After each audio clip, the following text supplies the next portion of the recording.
This is Marijn Overvest and I'm the founder of Procurement Tactics. In this video, I will explain the templates or the toolkit about the negotiation preparation. I will explain you on one hand how I did prepare for my negotiation myself in my period of procurement manager, and of course I will explain the templates to make sure that you can use them to your own advantage. When we start with the negotiation preparation process, before you can enter actually any negotiation, you should follow these 8 steps. So number 1, company strategy. What does the company demand from you to get out of your deal? In step number 2, you think of the negotiation approach of the other party that you're negotiating with. In step number 3, and I will of course will explain this one later, is determine the power balance. Determine your own negotiation style and the one of your negotiation counterpart. Think of a clear strategy and goal setting for the upcoming negotiation in line with the company strategy. Make sure to always have a BATNA, the best alternative to a negotiated agreement, and make sure that you think of an endless list of carrots and sticks before you enter the negotiation, either only yourself or with a team. To start with the expected supplier arguments, actually before I went into a negotiation myself in my period as procurement manager, before I entered the phase of negotiation preparation, I thought of, okay, what are all the variables that are possibly there in the deal? And I just sat down, I put them on a white paper, and with the legs on the table, I just wrote them down, all the variables. When I finished that, I thought of, okay, if these are the variables that might come up in this deal, what do I expect that the arguments of the suppliers will be? And after doing that, I thought already of a counter argument. Why did I do this? Is because it will help you to save time within the negotiation. Because when you're already prepared for arguments, it's easier to counter them and in the end to get what you want. Of course, before you enter any negotiation, it is important to make sure that you determine the power balance. And with this weighing skill, I will explain the importance of it.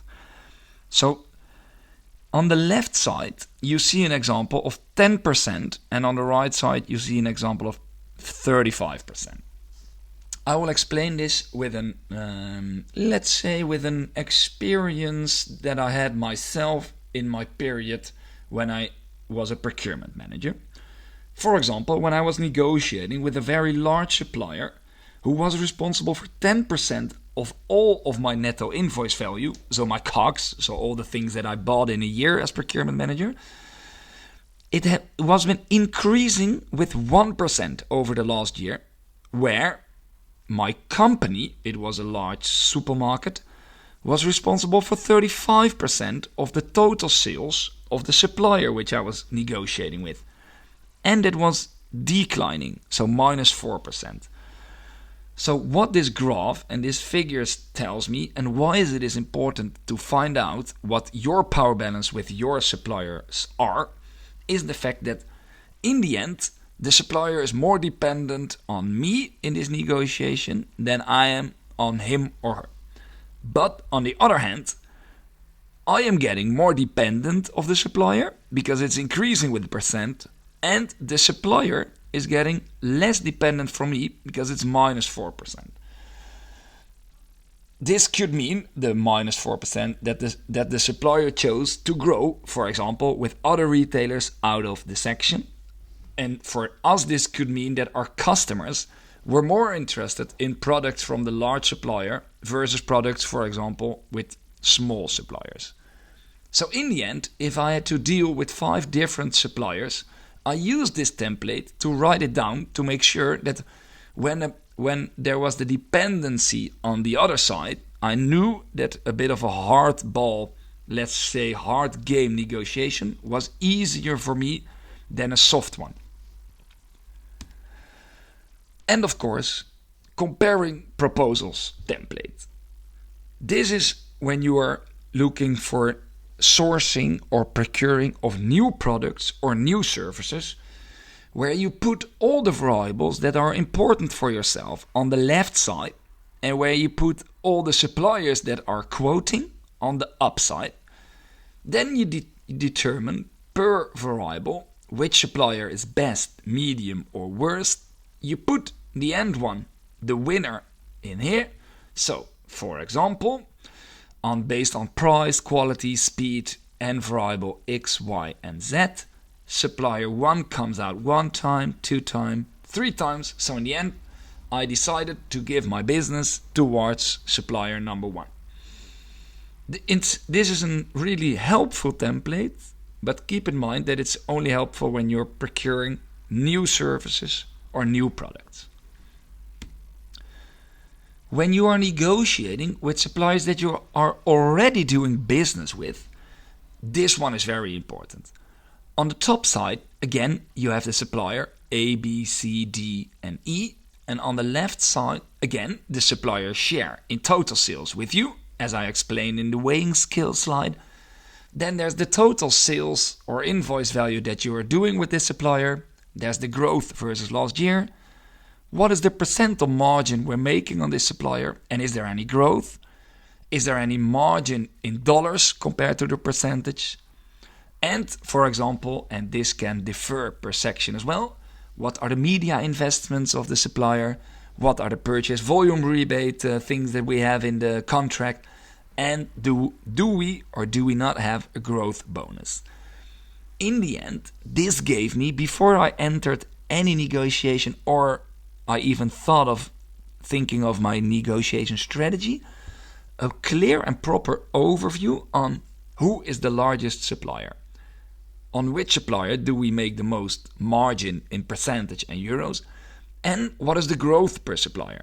By answering these questions, I could easily go left or right to grow with the suppliers that I wanted to for next year. And then, of course, you have the variable ranking. So again, which I already taught, when you put your feet on the table, write down all the variables and you think of the expected arguments that your supplier will bring up. Think already, and not already, but also about what is important to me and what is important to them.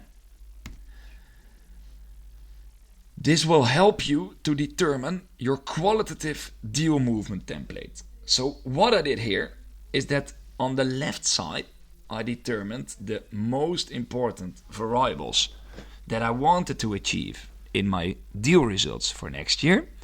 And on the right side, only just in one sentence that my mom, my father, my girlfriend and my little brother could be able to understand, I wrote down what do I want to achieve before I thought of what is the quantitative movement. In doing this, it will help you, before you think of any numbers, is my strategy for this upcoming negotiation and are my qualitative movements in line with my company strategy? So, after that, it's logical to think of the like, intent, breakpoint template. So when you know all the important negotiation variables for you for this next deal, you think of 3 important things. What would I like to achieve? So best case scenario, what is my goal? Then there's this intent to achieve.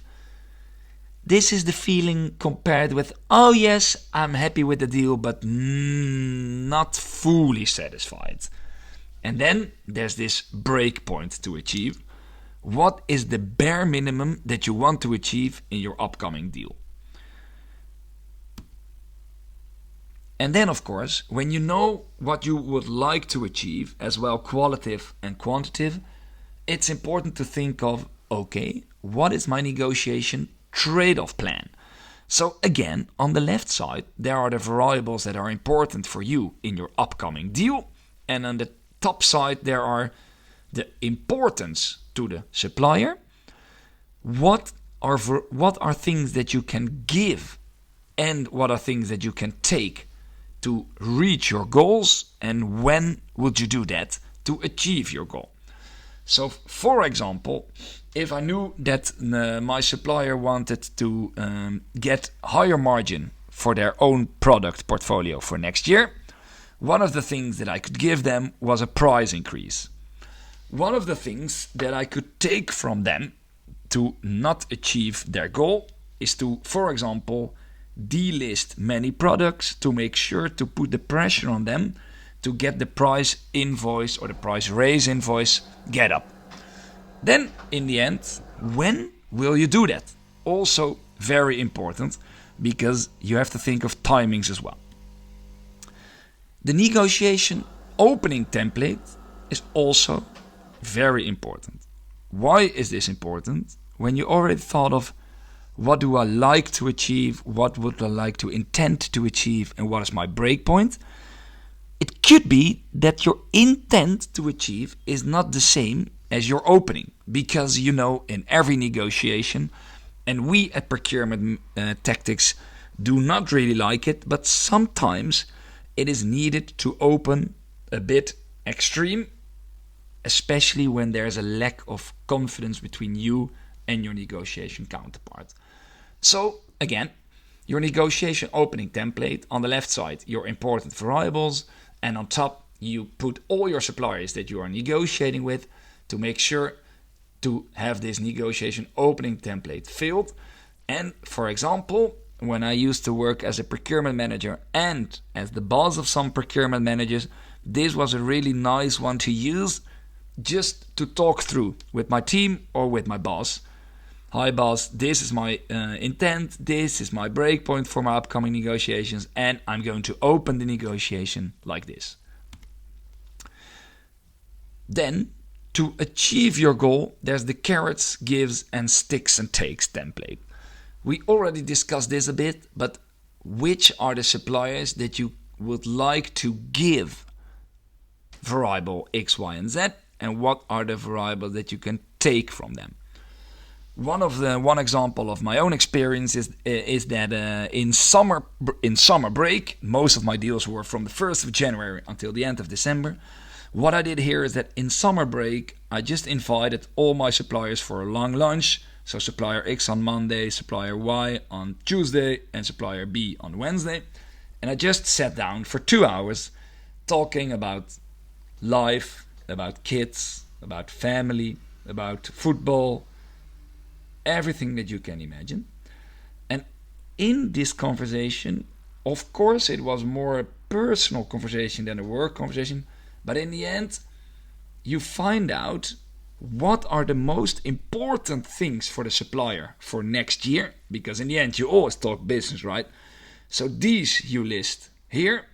And what can you give them to achieve your result? And what can you take them? Because they both are very important levers to gain the upper hand in the negotiation in the end. If you do not achieve your desired goal, there's always this escalation plan template. So before you enter any negotiation, think of what is my cooperative scenario and what is my uncooperative scenario if there's an escalation needed. What do I mean with escalation? An escalation is needed when either one of the parties is not moving at all, or either one of the parties is calling out the fact that we need to negotiate with the boss of your negotiation counterpart, for example. So when you do not achieve what you would like to achieve yourself and there's need to escalate, use this template and think in advance, what will you do now? When will you do it? What will the impact be for your supplier? And what will the impact be for you?